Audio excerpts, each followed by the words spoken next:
Bienvenue sur GoTech. Aujourd'hui, on va parler d'un trio essentiel dans le développement moderne, le front-end, le back-end et les API. Trois concepts qui semblent parfois abstraits alors qu'en réalité, ils fonctionnent comme un restaurant. Bienvenue au GoTech Bistro, table pour une personne. Oui, on va utiliser cette analogie et promis, elle va vous rester en tête.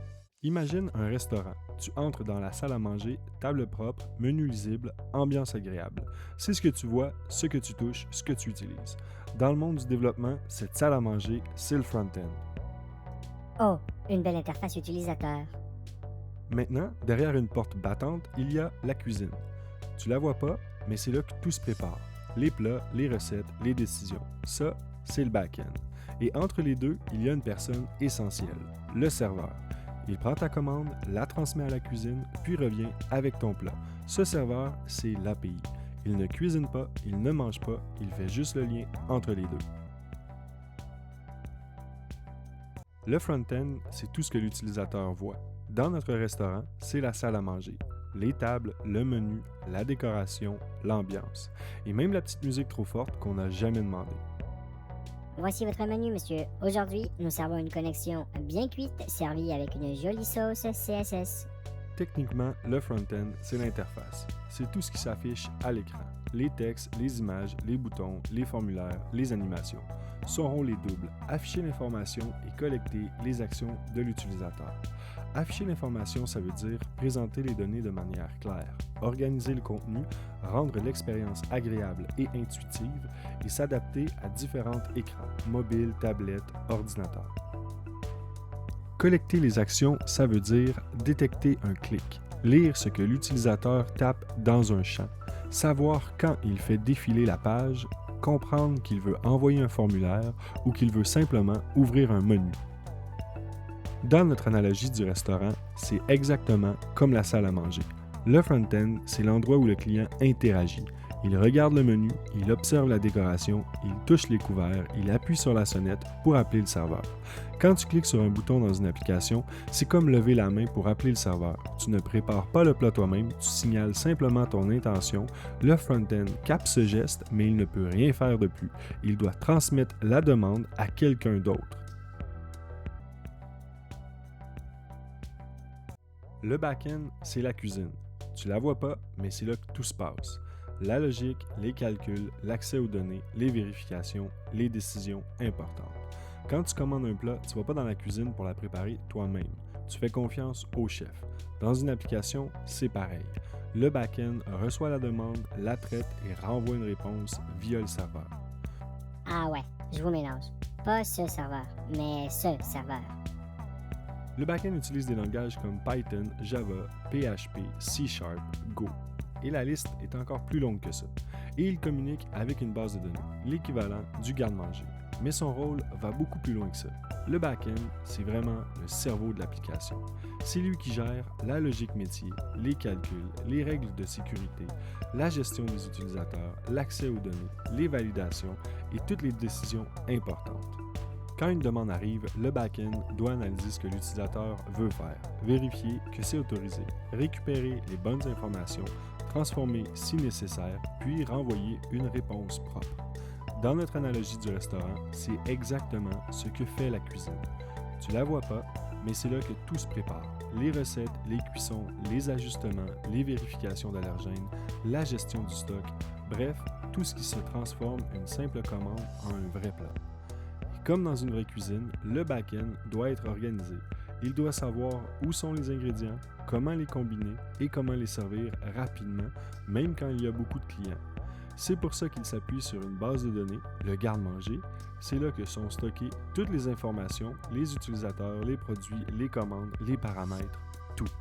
Le back-end ne montre rien directement à l'utilisateur. Il travaille dans l'ombre, mais sans lui, rien ne fonctionnerait. C'est lui qui garantit que l'application est cohérente, sécurisée et fiable. L'API, c'est le serveur. Il ne prépare rien, il ne décide rien, mais il transporte tout. Il prend la commande du client, le front-end, la transmet à la cuisine, le back-end, puis revient avec le plat, la donnée. Une requête GET pour la table 4. Une API définit ce que tu peux demander, comment tu dois le demander et ce que tu vas recevoir en retour. C'est un contrat. Si tu demandes un steak dans un restaurant vegan, tu vas recevoir une erreur 404. Mais une API, c'est pas juste une porte d'entrée. C'est un langage commun qui permet au front-end et au back-end de se comprendre sans ambiguïté. Le front-end ne connaît pas les détails internes de la cuisine. Et la cuisine ne sait pas comment la salle est décorée. L'API sert d'intermédiaire neutre avec des règles claires. Dans notre restaurant, c'est exactement le rôle du serveur. Il ne cuisine pas et il ne décide pas du menu, mais il sait comment prendre une commande, comment la transmettre correctement, comment ramener le bon plat à la bonne table et comment expliquer une erreur si quelque chose ne va pas. Une API fonctionne de la même manière. Elle impose une structure, tu dois envoyer ta demande dans un format précis, souvent du JSON, avec les bons paramètres et en retour, elle te renvoie une réponse tout aussi structurée. Ce système évite le chaos. Imagine un serveur qui transmettrait les commandes n'importe comment, un plat sur la mauvaise table, un dessert envoyé avant l'entrée ou un client qui reçoit 3 soupes alors qu'il n'en a jamais commandé. C'est exactement ce que l'API empêche dans une application. Elle garantit que la communication est prévisible, cohérente, sécurisée et surtout reproductible. Le front-end sait exactement comment parler au back-end et le back-end sait exactement comment répondre. C'est ce qui permet à une application web, une app mobile ou même un frigo connecté de fonctionner sans se marcher dessus. Résumons le flux complet dans notre restaurant numérique. Le client, l'utilisateur, interagit avec la salle à manger, le front-end. Le front-end envoie une commande au serveur, l'API, et l'API transmet la commande à la cuisine, le back-end. Le back-end prépare le plat, logique, calcul, accès aux données, et le back-end renvoie le résultat via l'API. L'API ramène le plat au front-end et le front-end l'affiche au client et le client peut en profiter. Et si tout se passe bien, aucun plat n'est tombé par terre. Pas d'erreur 500 aujourd'hui.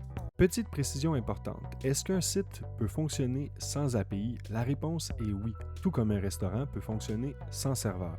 Bienvenue au service à l'auto, créez votre commande dans le micro. Quand tu vas au service à l'auto, tu passes pas par un serveur qui se déplace entre les tables. Tu parles directement à la cuisine via un micro. C'est moins flexible, moins élégant, mais ça fonctionne. Dans le web, c'est pareil. Un simple site peut fonctionner sans API. Dans ce cas, le front-end et le back-end communiquent directement sans passer par une API dédiée. C'est comme parler directement au cuisinier. Efficace, mais pas idéal si tu veux évoluer, automatiser ou servir une grande quantité de clients en même temps. Voilà, le front-end, le back-end et les API ne sont pas des concepts abstraits et complexes. Ce sont 3 rôles complémentaires comme dans un restaurant. Le front-end montre, le back-end prépare et l'API transporte. Merci d'avoir mangé au GoTech Bistro. Revenez quand vous voulez. Si tu veux d'autres explications tech simples, claires et un peu décalées, abonne-toi à GoTech. On se revoit bientôt pour un autre sujet.